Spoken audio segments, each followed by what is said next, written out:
a week, Cuse fans. What a week for the new year to come in.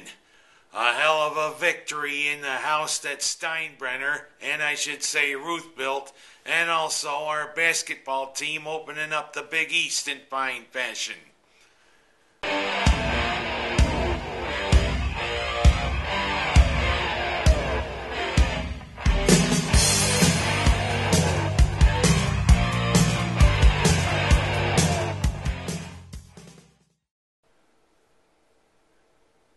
It was a welcome return to the postseason, Orange fans. For the first time since 2004, the Orange played bowls. And by that I mean they go to the house that Steinbrenner built. Or the second house that Ruth built. It was time for the Orange to show what they had in the first annual Pinstripe Bowl to play for the George Steinbrenner Trophy. And while we take a minute, let's remember the boss. Hey, what's with that salute? Get that hat back on. Don't you have that hat back on? Okay, you're fired. Get out of here. Get out of here. Oh, enough to remember the boss. But what a game, Orange fans. And a gridiron that just happened to be nestled right in the confines there of Yankee Stadium. Boy, it looked a little close on a couple of the walls, didn't it? And also, the traction on the field. You gotta wonder, even though they cleared the field of all the snow that fell in New York, was this apropos for football, or what happened? Did Scott Hamilton, Elvis Stoico, and figure skaters show up?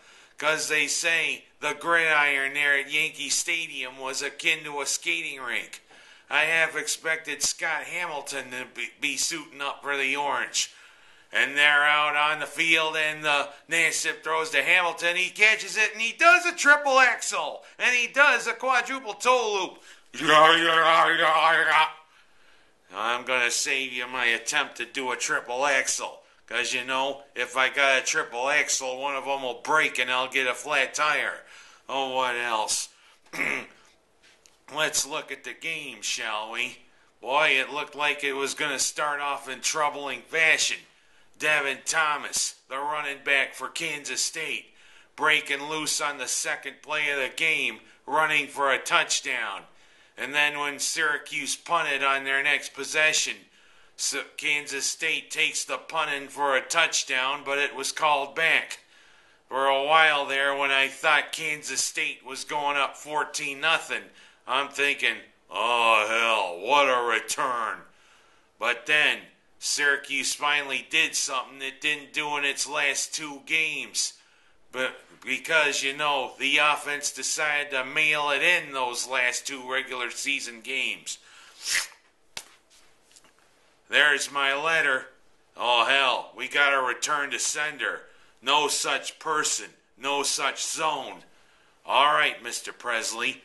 But finally, the Orange offense finally got out of its doldrums, kicked it into gear.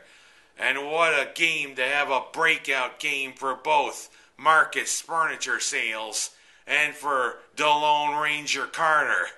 Let's talk about Sales first, shall we? That was a nice play there, the flea flicker. And a nice arc to Sales there for the first of his 3 touchdowns. And also, what a pretty touchdown catch that was in the fourth quarter when Sales got wide open. What a game. We'd been waiting for this for a while, Mr. Sales. But you didn't get soupy. 172 yards receiving, 3 touchdown catches. Hell of a game, Mr. Sales. We look forward to more next year. And what a way for DeLone Ranger Carter to have his final game in an orange uniform, having arguably what was his best game as an Orange.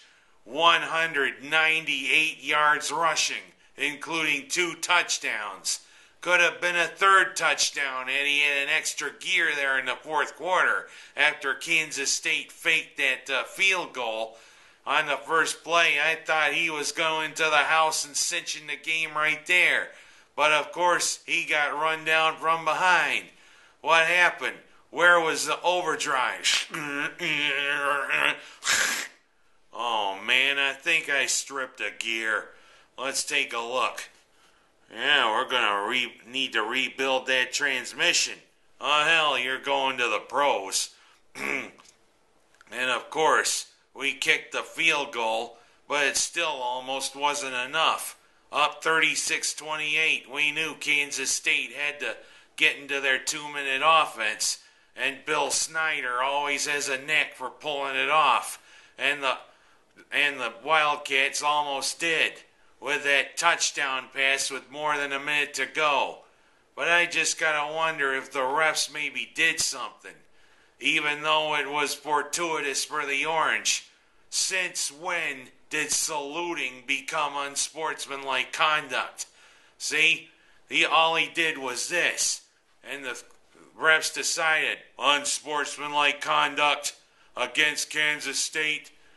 But you know, it was that fortuitous, it forced them to make the 2-point conversion from the 18-yard line. And of course, they don't make it. Where was Sergeant Army? He probably was in the audience somewhere. He probably was saying, "Oh, that's interesting. Saluting a crowd constitutes a penalty. And why, Mr. Referee?" "I don't think I heard you correctly. What's the matter with you?" "Well, I have to get you for being a monster beelhead. Now drop down and give me 20. Well, whatever. Gonna hear me? If you weren't there, thank you, 'cause you know, that helped. And it helped SU's first bowl win since the 2001 Insight.com Bowl, when we beat Kansas State. And of course, this helps our recruiting base, 'cause you know, 8-5 looks a lot more appetizing than 7-6. And boy, Doug Marrone was like a kid in a candy store being back in his native Bronx. He just said he felt like a kid again when he stepped out on the gridiron there at Yankee Stadium. And of course, with Ishaq Williams making up his mind pretty soon and leaning towards the Orange, we could have a major recruit, a major gem of a recruit come to the Orange. This definitely helps.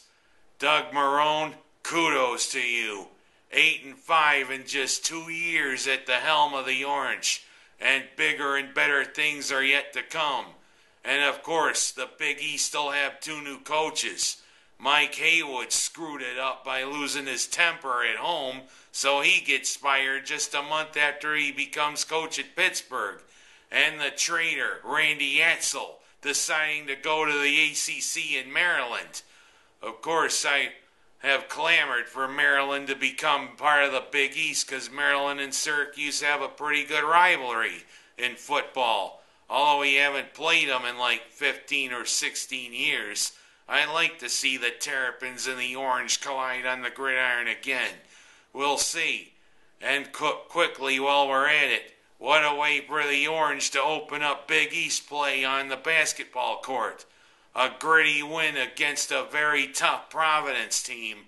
And of course, on New Year's Day to welcome in the new year, a pretty decent win against Notre Dame, even with Tim Abramitis and Ben Hansbrough at the controls for the Fighting Irish. SU was just too much for them.